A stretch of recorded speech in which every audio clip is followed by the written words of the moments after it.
start to say, well, I have to kind of rely on God more here. A bunch of crews were going on a bombing mission, and one crew's radio operator got sick and couldn't go. There were two of us left in the barracks, so they came and said, we need an operator. They took him, and that crew did not make it back.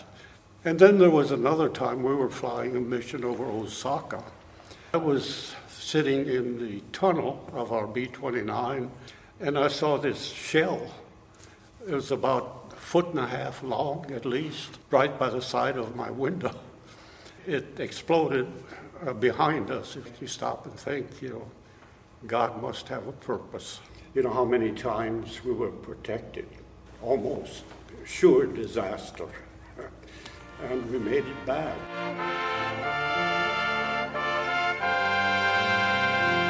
I had gone through some hard times before I went to Vietnam. In fact, that's why I volunteered to go to Vietnam. God was not part of my life at that time. I'd gotten away from him, and I'd gotten on the wrong track and on the wrong trail. And he wasn't a part of my life.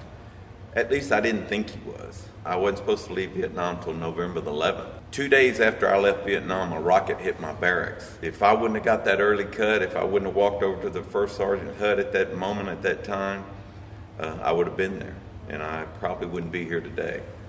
I think the military grew me up. He was testing me, and it made me appreciate life a lot more.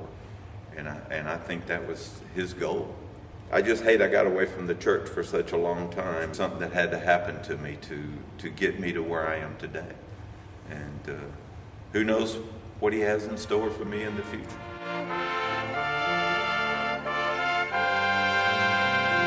Before I actually went in, I worked for the Western Union, and I delivered the telegrams.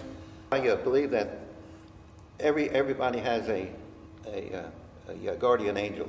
Mine's worked very hard, and because it's been in my life where my life has been saved. I think 4 times. I firmly believe that God had a lot of things to do with it. That He's been a very important part of my life.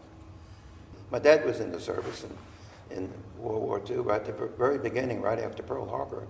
He ended up here at Berkston Field, and after I came out of service, I came down to see him, and bless the Lord, I looked out the window one day, and there was a beautiful girl, and it was love at first sight between the both of us. Sometimes I buy him somebody who's sitting at the table by himself, a soldier.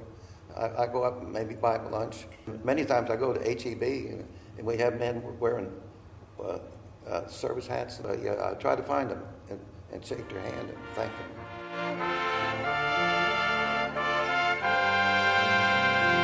See, when I first met Alvina, I didn't go to church. She took me to church on my first mission. Well, when we went in on Normandy, all the paratroopers was on the line, ready to jump, and I had to sit there by the jump door.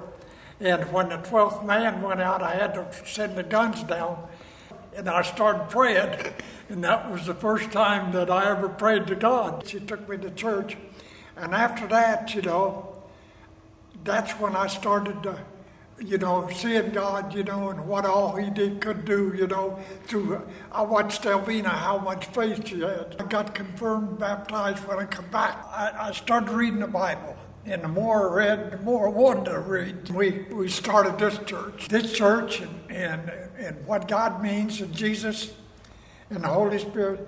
I don't have to worry about my tomorrows. I know God's going to take care of me, and He's in charge of all my tomorrows.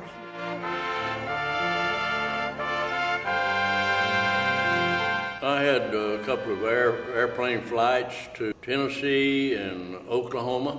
Stayed on the base nearly all the time. When I came down with an illness in the hospital, I think He protected me all the time I was there, because I couldn't tell the difference in night and day. After 4 or 5 weeks, I got well again. And I got a discharge. I think I grew more in my faith with God. I relied on Him more going through things that I went through day by day. Having faith that we would all come through, we'd all be safe. My faith, I think, endured.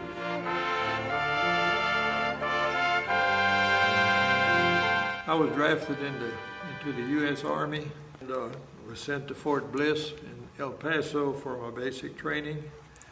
And it was tough. I went to church on Sunday mornings, and it picked me up and inspired me and gave me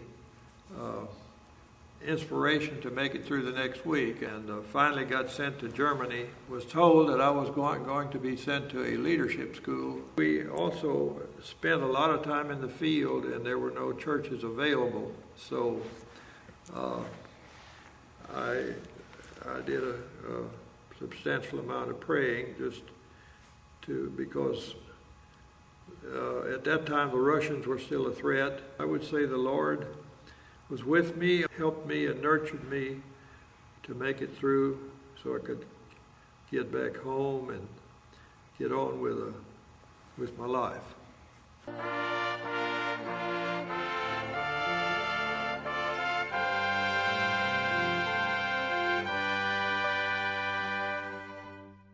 Eternal Father, strong to save, whose on doth bind the restless wave, who bids the mighty ocean deep its own appointed limits keep.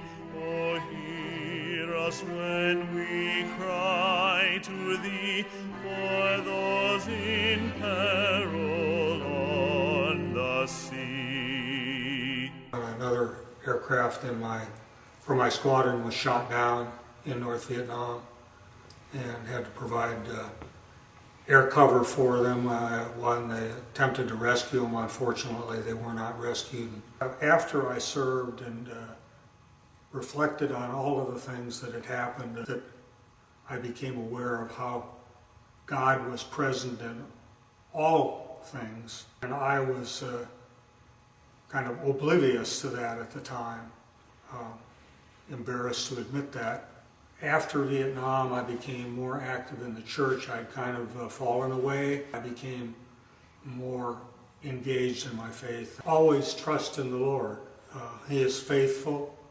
I'm privileged to be a child of God and a redeemed, fallen sinner that